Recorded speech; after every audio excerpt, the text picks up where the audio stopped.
Ek love jou content, maar op 'n ernstige gesprek. Maar soos ek verstaan nie, as jou investment so baie returns gee, hoekom wil jy ons nog help?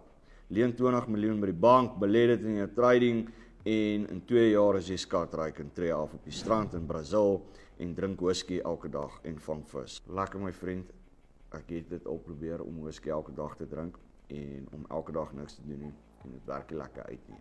Dit is nie goed vir 'n man om net vrye tyd in sy skedule te hê nie. 'n Man moet gedrewe wees, 'n man moet hard werk en aanhou hard werk.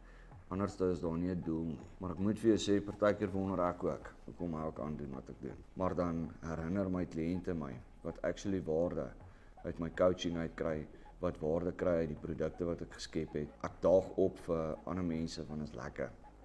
Dis vervullend. Dis maklik om elke dag mojitos op die beach te drink en om jouself te laat vergaan en agteruit te gaan.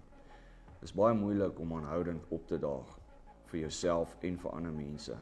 Verstandelik, emosioneel, geestelik en finansiëel. In 'n wêreld waar almal like om die maklike pad te vat, kry ek genot daaruit om die moeilike pad te stap. Ek like dit meer om te fight en om waarde te bring vir die wêreld as wat ek dit like om te sit en syp.